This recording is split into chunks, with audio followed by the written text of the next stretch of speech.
Hey everyone, this video is part 2 to our mounts you can farm weekly series. These mounts will be quite easy, but can take some time running through all the dungeons and raids, one-shotting all the bosses. Once again, I will be going through this chronologically by expansion, and I will be letting you guys know as well what difficulty you would need to be on for each instance, and if there are any weird mechanics. First off, we have the classic and super sought after Invincible. This mount can be found in Northrend, in Icecrown, and comes from Arthas and Icecrown Citadel. You will also need to be on Heroic 25 man as well to farm this mount. All you'll need to do is run through the raid as normal until you come to Felithria Dreamwalker. This is super simple, but if you don't play a healing class, you will have to wait for her to spawn these little red portals. Once the portals spawn, enter them and it will skip the encounter completely. If you can heal Felithria, then you can just heal her and instantly complete the boss fight. Other than that, you just need to make it to Arthas, kill him, and you'll have a chance at the mount.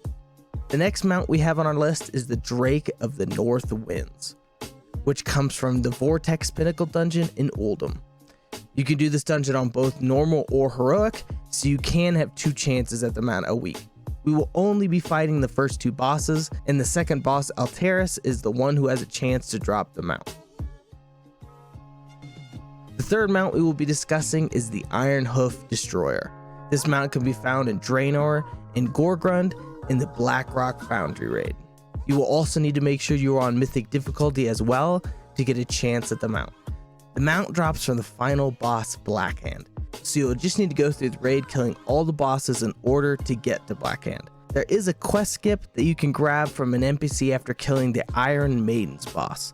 He's tucked back away in a corner right outside the boss room. Here's how you get to him.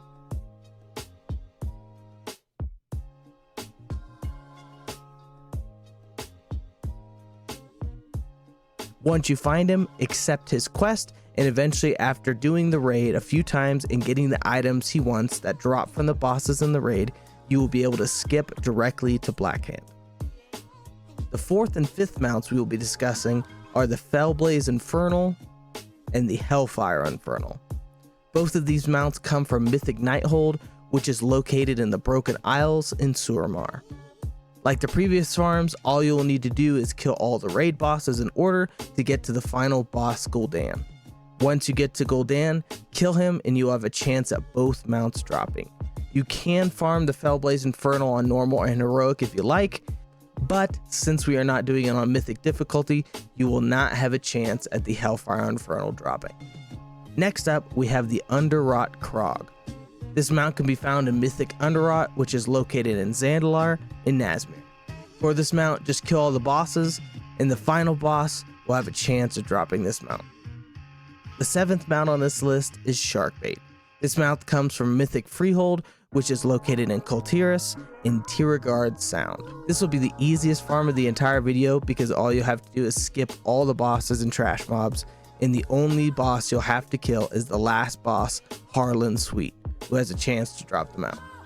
Next, we have the Tomb Stalker, which drops from Mythic King's Arrest, which is located in Zandalar in Zuldazar. This dungeon really only take you 5 to 10 minutes to do, if that, and all you need to do is go through the dungeon as normal, and the final boss, King Dazar, once you kill him, he will have a chance to drop the Tomb Stalker. The last 2 mounts we have to finish our list are the Mechgon Peacekeeper and the Ariel unit R21X. Both of these drop from Mythic Operation Mechgon, which is located in Kultiris, and you guessed it, in Mechgon. The 2 bosses we will want to get to is the HK8 Ariel Oppression unit, which drops the Peacekeeper, and the other boss that we want to get to is King Mechgon, who drops the Ariel unit R21X. You will need to kill all the bosses in order in this dungeon to get to these bosses. And that's all I have for you guys. If you guys enjoyed this video and want to see more videos like this, make sure you sub to my YouTube, follow me on TikTok and Instagram, and also I stream on Twitch, so if that's something you are interested in, make sure you follow me on there as well. Thanks for watching, and I'll see you guys in the next one.